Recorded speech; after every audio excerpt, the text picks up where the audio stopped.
Hi cuties, we already know that for our better understanding, historians classify the history into three periods. They are ancient period, medieval period and modern period. In this, the ancient period is the period when the civilization has been started, and the medieval period is the period when which is considered to be the black age due to the ignorance of the people. In this period, the people were ignorant in many topics like science, technology, democracy and equality. They doesn't know what does the democracy and equality means at all. And also they were very poor in science and technology. And the modern period is the period which is considered to be the eye opener, and it is the period of many and many ideas and transformations. In this class, we are going to study about the medieval period. Now, my question is, how can we know about the medieval period? We need some proofs to understand and justify the history. So, those proofs which helps us to understand and justify the past are sources of history. So, if we consider the sources of history, they are completely derived from coins, inscriptions, monuments and records. See, the sources of history is completely belongs from the coins, inscriptions and monuments and books that we get from the past that are written in that particular period. So ஒரு particular பீரியடில் இருந்து நம்மளுக்கு கிடைச்ச coins, இன்ஸ்கிரிப்ஷன்ஸ்னால் கல்வெட்டுகள். So inscriptions and monuments and also books give us some ideas about what had happened in the particular period. In the sources of history, the sources of history is actually classified into two types: archaeological sources and literary sources. So here the coins, inscriptions and monuments belongs to the archaeological sources, and the books belongs to the literary sources. What is coins? The coins which, so after the barter age, barter period means the period where there is no money and people uses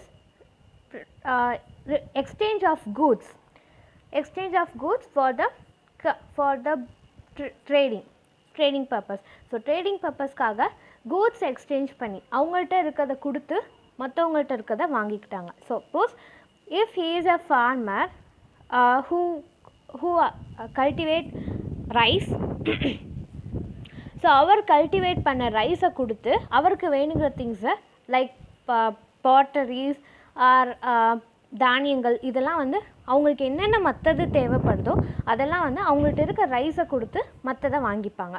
so this is called as barter system. So after the barter system, the coins have been arised. So the money system have been arised. In that money system, first initially the coins have been developed. Silver coins, gold coins have been developed. If you see in that period, the coins have the inscription of a particular ruler. ஒவ்வொரு அரசர்களுக்கும் ஒவ்வொரு inscriptions இருந்தது அந்த காயினில், அவங்களோட முத்திரைகள். Even it can be flag or it can be even a symbol which represent their rule. So இந்த மாதிரி ஒவ்வொரு சில அடையாளங்கள் இருந்தது. அதை வச்சு தான் இது வந்து இந்த அரசரோட காயின் அப்படின்னு சொல்லி நம்மளுக்கு தெரியும். So through the coins we can know many things about the past. So அந்த இடத்துல அந்த கண்ட்ரியோட எக்கனாமிக்கல் லெவல் எப்படி இருந்தது, அந்த பீரியட், அந்த பர்டிகுலர் பீரியடோட எக்கனாமிக்கல் லெவல் எப்படி இருந்தது, how the ruler designed the coins, எவ்வளோ அழகாக அதில் எவ்வளோ சின்ன காயின்ஸில் எவ்வளோ அழகாக தன்னோட ஆர்டிஃபேக்ட்ஸை கலை காமிச்சாங்க. ஸோ இந்த மாதிரி நிறையா விஷயங்களை நம்ம ஒரு காயின்ஸ் வந்து தெரிஞ்சுக்கலாம். தென் இஃப் யூ சி இன்ஸ்கிரிப்ஷன்ஸ்னால் கல்வெட்டுகள். I have told you already that. So இன்ஸ்கிரிப்ஷன்ஸை வச்சு we can even know a history story. So inscriptions are commonly available in old buildings which were mainly built by rulers. So எதனால் இப்போ suppose மெயினாக இருக்கிறது டெம்பிள்ஸில் தான் இருக்கும். அந்த இன்ஸ்கிரிப்ஷன்ஸில் என்னென்ன முக்கியமாக இருக்குன்னா, எப்போ அந்த கோவில் கட்டப்பட்டது, யாரால் கட்டப்பட்டது, எதனால் அந்த கோவில் கட்டப்பட்டது. Because some temples are built for the well-wishers of the people. அந்த நாட்டு மக்களோட எக்கனாமிக்கல் க்ரோத்தை டெவலப் பண்ணுறதுக்காக. ஒரு டெம்பிள்னால எப்படி எக்கனாமிக்கல் லெவல் க்ரோ ஆகும் அப்படின்னு சொல்லி கேட்டோம்னா, அந்த காலத்தில் டெம்பிள் தான் ஒரு பிக்கஸ்ட் இண்டஸ்ட்ரி. ஏன் எல்லா அரசர்களும் கோவில்கள் கட்டுனாங்க அப்படின்னா, it is the biggest industry. ஒரு கோவில் கட்டுனா அந்த ஊரில் இருக்க எல்லா தொழிலாளர்களுக்குமே, எல்லா ப்ரொஃபஷன்ஸை சேர்ந்த மக்களுக்குமே வந்து ஒரு ஜாப் கிடைக்கும். நாதஸ்வரம் வாசிக்கிறவங்களுக்குலேருந்து விவசாய கடவுளுக்கு நெய்வேத்தியம் பண்ணுறதுக்கான விவசாயங்கள்லேருந்து, சமையல்காரங்கள்லேருந்து, தப்பு தட்டுறவங்கள்லேருந்து, பூசாரி சாமிக்கு பூஜை பண்ணுறவங்கலேருந்து, மேஸ்திரி, இவங்கள்லேருந்து எல்லாத்துக்குமே வந்து they will get a job. So அன்எம்ப்ளாய்மெண்ட்டை போக்குறதுக்காக they started building a temple. அப்படி கட்டப்பட்டிருக்கலாம். சில டெம்பிள்ஸ் வந்து ஒரு போரில் ஜெயிக்கணும் அப்படிங்கிறத வேண்டி கட்டப்பட்டிருக்கலாம். சில டெம்பிள்ஸ் வந்து ஒரு வாரில் ஜெயிச்சதுக்காக கட்டப்பட்டிருக்கலாம். ஸோ இந்த மாதிரி ஒவ்வொரு டெம்பிள்ஸ்க்கு பின்னாடியும் ஒரு ஹிஸ்ட்ரி இருக்குது. ஸோ அந்த ஹிஸ்ட்ரியை பற்றி அந்த இன்ஸ்கிரிப்ஷன்ஸில் எழுதியிருக்கலாம். ஸோ அந்த அரசரோட ஒரு செல்ஃப் கான்ஃபிடென்ஸ், இல்லாட்டி மக்கள் மேலே இருந்த அக்கறை, பவர் அண்ட் அவரோட டேலண்ட், இது எல்லாமே வந்து நம்மளுக்கு ஒரு இன்ஸ்கிரிப்ஷன் மூலமாக நம்மளுக்கு தெரியும். தென் monuments. What do you mean by monuments? Any building which give us some sources of historical records are called as monuments. இப்போது தாஜ்மஹால், தஞ்சை பெரிய கோவில், இதிலெல்லாம் நம்ம எடுத்துக்கிட்டோம்னா we can know many things about the past. So the building which give us some information about the past are called as monuments. வேறு எதுவுமே இல்லை, எந்த பில்டிங்காக இருந்தாலும் அது பாஸ்ட்டை பற்றி நம்மளுக்கு ஏதாச்சும் சொல்லிச்சுன்னா that is called as monuments. Okay, இங்கே வந்து எந்த பில்டிங் மெடிவல் பீரியடை பற்றி சொல்லுதோ அந்த பில்டிங்ஸை தான் நம்ம மானுமெண்ட்ஸ்னு சொல்வோம். Okay, because we are studying about medieval period. And then literary sourcesனால் என்ன? எழுதப்பட்ட டெக்ஸ்ட் இலக்கியங்களும் இலக்கணங்களும் சொல்லுவோம் இல்லையா? So they are called as literary sources. So books are the great sources of history. Am I right? So Kambaramayanam, எந்த தமிழ் இலக்கணங்களாக எடுத்துக்கிட்டோம். So எவ்வளோ விஷயங்கள் அதுலேருந்து நம்ம தெரிஞ்சுக்கிறோம். we can know epic stories. அந்த பீரியடில் வாழ்ந்த மக்கள் எவ்வளோ ஒரு உண்மையாக இருந்தாங்க, எவ்வளோ வந்து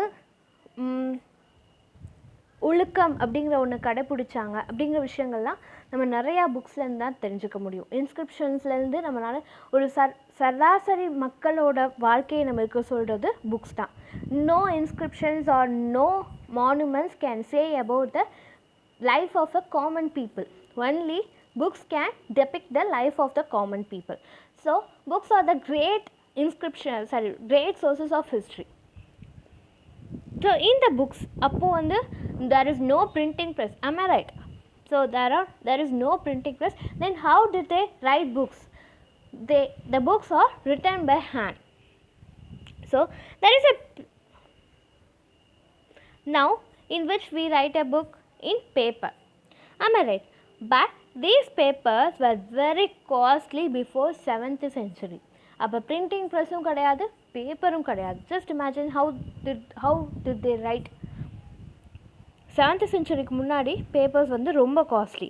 but over the time the cost of the paper decreased and the usage of the paper increased. So as the cost decreased, the usage has been increased. Cost decrease ஆக யூசேஜ் வந்து அதிகமாகுச்சு. இப்போது நம்ம ஏன் பேப்பர் யூஸ் பண்ணோன்னா we may tell many reasons, but the main reason is paper is the cheapest sources of writing. இதே வந்து ஒரு கார்ட்போர்ட்லேயோ இல்லை ஒரு art ஷீட்லேயோ other than paper you can take any sources of writing. ஒன்று அதில் எழுதுறது ரொம்ப ஹார்டாக இருக்கும், அதில் எழுதுறதுக்காக we should take a practice and we should have a study. அது பேப்பரில் அது கிடையாது. Okay, it is very simple and also cost effective. So அது 7th centuryக்கு முன்னாடி it is not the case. So over the period as the cost of the paper decreased, the usage of the paper have increased. So இந்த பேப்பரில் கையால் எழுதப்பட்டாங்க. அது எங்கே நம்ம store பண்ணோம்? The place is called as archive. Archive means the place where the historical records and the documents and manuscripts are stored. டாக்குமெண்ட்ஸும் மேனுஸ்கிரிப்ட்ஸும் ஒரு இடத்துல store பண்ணாங்க, அந்த இடத்து பேர் தான் ஆர்ச்சிவ்னு சொல்லி சொல்கிறாங்க. ஸோ இந்த மேனுஸ்கிரிப்ட்ஸ்னால் என்னம்மா?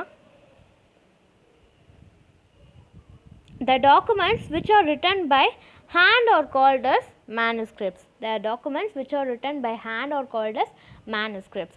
So கையால் எழுதப்பட்ட டாக்குமெண்ட்ஸ் பேர் தான் மேனுஸ்கிரிப்ட்ஸ்னு சொல்கிறோம். So these are main sources of literary sources. Am I right? Main examples of literary sources.